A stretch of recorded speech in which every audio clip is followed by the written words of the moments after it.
Hey, what's up, Street Talks? Eric from the Eric Street Photography blog. So I wanted to share with you some practical thoughts I had about this stuff in general. All right.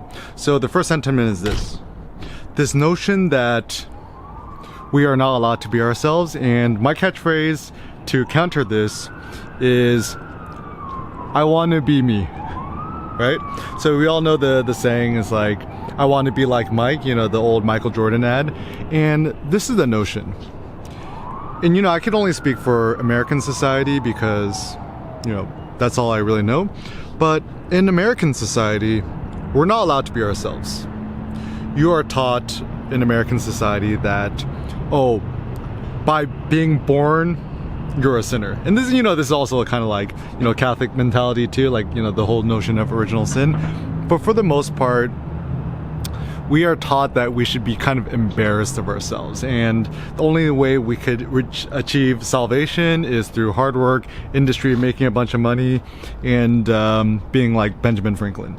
So what is the problem about this kind of mentality is that we are not encouraged to become ourselves. And we're always taught, you know, you think about all these like self-help books and stuff like that, you're always taught that we're somehow defective in sort of reasons X, Y, and Z.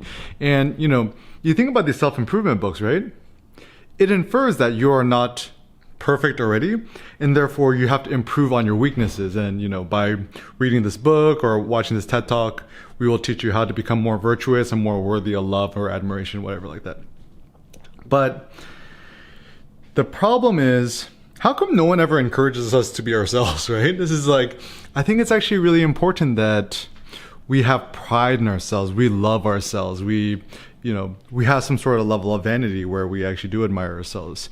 And this is where I feel that American society is very confusing, because on one hand, you're taught to be, you know, you say, oh, you know, be an individual, be yourself, be great, but so much of it still is kind of like, but you have to be humble. You can't brag too much, you know. It's like, gotta be like, you know, humble bragging is okay. You gotta be low key. You can't be aggressive, but passive aggression is okay. And I also think that to be yourself it always implies some sort of social risk. And everyone obviously wants to show that they're different, they're unique, and they want to gain some sort of like social ascendancy.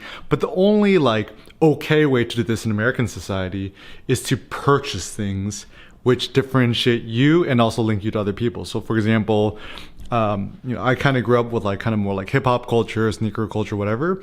And for the most part, to buy a pair of Nike shoes is pretty safe, right? Like, you know, so people are like, oh, you know, that design's whack, whatever. But still, like, Nike is a safe brand, is considered cool. And this is also where I noticed that, like, Michael Jordan, you know, Air Jordans or Jordans, J's, whatever, are so interesting is that people buy it because they want to become more epic and powerful.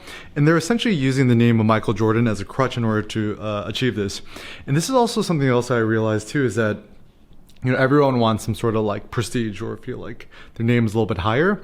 So, you know, Harvard is currently the top university institution probably in the world. And I did some research on it, and it was actually named after a dude named John Harvard, who was like one of the first benefactors of the university. And I think he was like a minister or something. I'm not sure, but it was so funny because I didn't actually realize that Harvard was a human being. It was just a dude's last name. I always thought it was like a tree or something. But all these people who want to be affiliated with Harvard, you're essentially piggybacking off somebody else's name, and rather than kind of trying to build up your own name. And so, you know, I've said this in the past, is that the best name for you to promote or the best brand for you to build is your own name, your first and last name.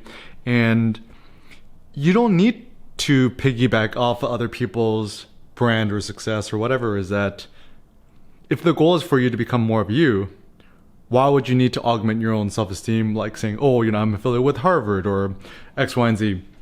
Or, you know, if you really was confident in yourself, your fashion, why would you buy brand name goods that prominently display the logo? And this is actually why I've never liked brands, is that brands generally tend to have a ridiculously high markup just to show that you have the brand.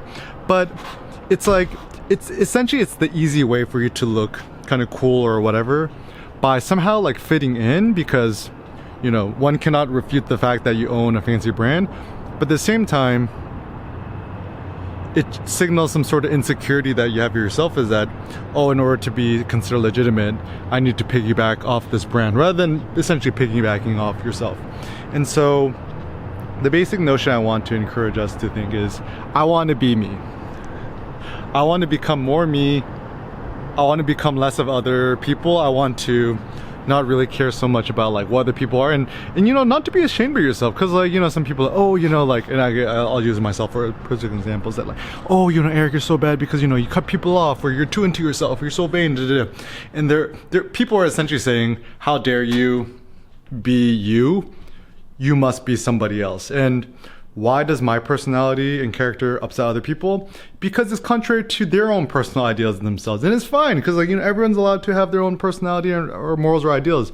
And even now, when I see other people acting a certain way, I try not to disdain them for acting that way. It's more like I'm just trying to understand why they are that way. And once I understand them, I can still be like, yeah, you know, they're kind of annoying. I don't like to affiliate with them. I kind of distance myself, but not to hate people for who they are. So moving forward, censor yourself less, be proud of yourself, realize there's nothing defective about you, and perhaps the best way to gain personal ascendancy and power in your life is to become more yourself. Thanks a lot for watching, guys. Peace out.